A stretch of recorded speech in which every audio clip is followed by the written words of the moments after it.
Japan is a hot tourist spot right now, and there are a ton of information on things to do in Japan. A lot of these articles repeat the same activities, and well, I just went to a lot of these tourist attractions. So I'm going to give you my honest opinion if it's a cool place, it's a tourist trap, or it's just average. So let's get straight to the video. For reference, this is just North Japan. So first up, we have Timeout's first attraction on this article, which is the Koto Gorge and the Tunnel of Light in Niigata. Now, I went to this last year, and it's definitely an interesting experience. It's not really a tourist trap, as there's not really any tourists there, to be honest, but it's not that spectacular as well. You walk for basically 30 minutes through this tunnel to get to the end, take a photo in a line, and well, that's about it. We went in winter and we felt like it could be better in spring, but definitely was a pretty cool sight in winter as well. Now, is it really worth driving all the way here just for this? In my opinion, probably not, but if it's on the way, then I think it's worth it. So I give it around a 6.5 out of 10. It's not really a tourist trap, but you're basically here just for one photo. And once again on Timeout, we have the 6th attraction on the list, which is the Shirkawa Girl in the Gifu Prefecture. Now, this is a UNESCO World Heritage Site known for the traditional Gasho-zukuri style farmhouses. As you can see in the video here, it's a really popular tourist attraction, so there's really going to be a lot of people here, to be honest. And you may think, oh crap, does that mean this is a tourist trap? In my opinion, it's actually not. This is a really awesome place to visit, even if there's so much snow. And once again, it does get really cold in winter, so make sure you rug up. Now, you do get to go to some of these houses, sometimes it's closed, but overall, the experience is really fun. You get to see all the primitive tools they use, etc. And there's even an open-air museum, but just mindful that it's pretty cold in winter. There's also an experience to stay here if you're into that, so overall, this is an 8.5 out of 10 for me. Definitely a really fun experience. Alright, once again on Timeout, their third attraction on this article is the Warasse Gorge in Aomori. Now, I'll be honest, I can't give a proper rating for this. This is because it's such a better spot to visit in autumn, and we went in winter. So if you're visiting winter, I'm giving it actually a big X on this. Now, did you know that Aomori is the world's snowiest city? And there's a reason why. We tried adventuring here, but the snow was just too much, and it was really cold. So honestly, unless you're really geared up, this is probably a better non-winter activity. However, it's definitely still really pretty in winter. We definitely still did a bit of trekking, and in my opinion, it's still a nice visit if you are kind of here, but I wouldn't really do a proper hike here unless you do have proper gear. So I can't give a legitimate rating here, so I'll pass on this one. Alright, so we got an entry here for the Zao Snow Monsters in Yamagata. Now, this is where the Zao ski resort is. It's basically home to these snow sculpture looking things that look kind of like a mutated snowman. There's a lot of them, and that's what makes it cool. We went when the wind was crazy, so we couldn't actually see like crap. However, even then, even if we could, because I looked through the photos, I just felt like, to be honest, it wasn't really that worth it.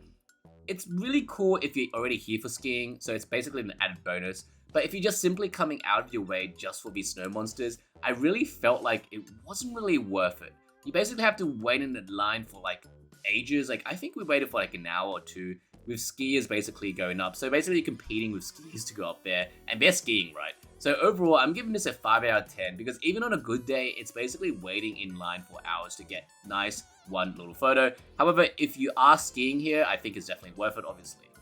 Okay, so this is kind of an entry, but also not. But just mentioning Mount Fuji. You can't talk about Northern Japan without mentioning Mount Fuji. Now, this isn't really, as I mentioned, a specific attraction. It's more so just staying around the area so you can see and snap some cool photos. I mean, there's some viral spots now Japan's kind of banning because people are blocking traffic, so don't do that. But if you stay in areas like Hakone or Fuji Yoshida, which is where we stayed at, you can see Mount Fuji from basically anywhere. And there's kind of few spots that we went up. For example, this shrine area, which actually when we went up, we saw clouds, and that was really unfortunate. However, if your timing's right, you should be able to snap a really clean photo of Mount Fuji. That's basically what you're looking for. So in my opinion, can't give a really specific rating on this. So I'd say like just an 8 out of 10 in general, just as a thing to do is go check out Mount Fuji. Alright, so now we're on Live Japan and their bucket list for North Japan, and one of them is Ginsen Onsen. Now, this is a pretty famous onsen for being picturesque and one of the inspirations for Spirited Away apparently with Miyazaki. However, that's not a proven fact.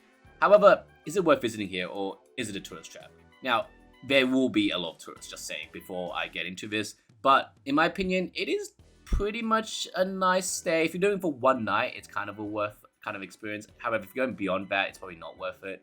In my opinion, it's definitely a pricier thing because, in my opinion, there's a lot of onsens. If you're just looking for onsens in general, this is not the place. However, if you're looking to take photos and just be immersed with all the picturesque and the romanticism of the, how nice it looks, then sure, it is, worth it for the night. But in my opinion, there's a trick. Just stay at the ryokans slightly outside of the main strip because they're a lot cheaper and they still bring you in through a bus, which is like 10-minute drive, etc. So in my opinion, if you do that, it's definitely pretty worth it for a night. So I give it a 7.5.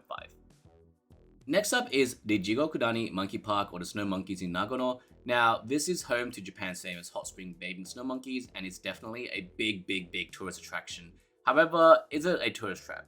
In my opinion, there's a lot of tourists here, but it is a pretty cool, unique experience, something that you don't really normally see. So in my opinion, that gives us some brownie points. And it's definitely a park that's taken care of, like, averagely. It's a lot better than some of the other parks I've been at, Kof. However, we still felt like the park could have been taken a bit better to care of. So in my opinion, I'm giving this a solid 7 out of 10. It's kind of worth visiting, a bit out of the way, and definitely the animals in their own habitat. And in my opinion, a very unique experience. So overall, I kind of enjoyed it, but could be better. And before we go to the honorable mentions, finally we have the Sapporo Snow Festival. Now, this is a huge snow festival in Sapporo, and it is only at a specific time of the year, which is around February. Now, it is a very hard thing to kind of get to because one, it's not only in Sapporo, but two, you have to time it in February. So this makes it a bit of a hard one to grade.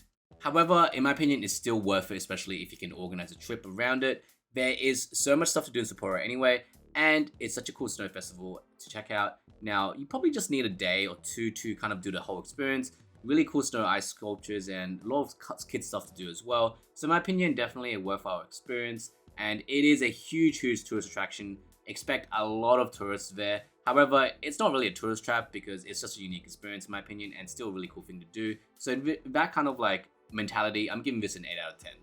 Alright, so I'm going to go through some quick ones, some quick fires. The Izu Shibuton Zoo, which is home to the onsen capybaras. Definitely a really cool site, and if you really love animals and just checking out a zoo, definitely a nice little stopover, a little 8 out of 10 for me. Fujiu Highland, which is a theme park in Japan known for having roller coasters in the Guinness World Records, both past and present. In my opinion, definitely a really cool visit. You definitely need a full day here.